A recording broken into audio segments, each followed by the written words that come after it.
बहुत याद किया। तुम्हारी आंखें, तुम्हारे बाल, इन हाथों को भी बहुत मिस किया मैंने। सब कुछ बहुत याद आया। मैंने भी बहुत याद किया फरहाद। दोबारा इस कमरे में अकेले नहीं रहना चाहती हूँ।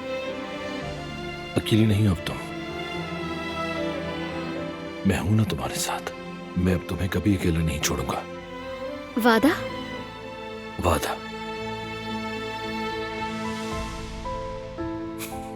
अब मैं बहुत खुश हूं गुल। तुम्हें पता है, आंखें भर आती हैं वाकई खुशी से, रो देने को दिल करता है। पहली बार लग रहा है कि मैं भी इस घर का हिस्सा हूं, मैं भी इस खानदान में शामिल हूं। अब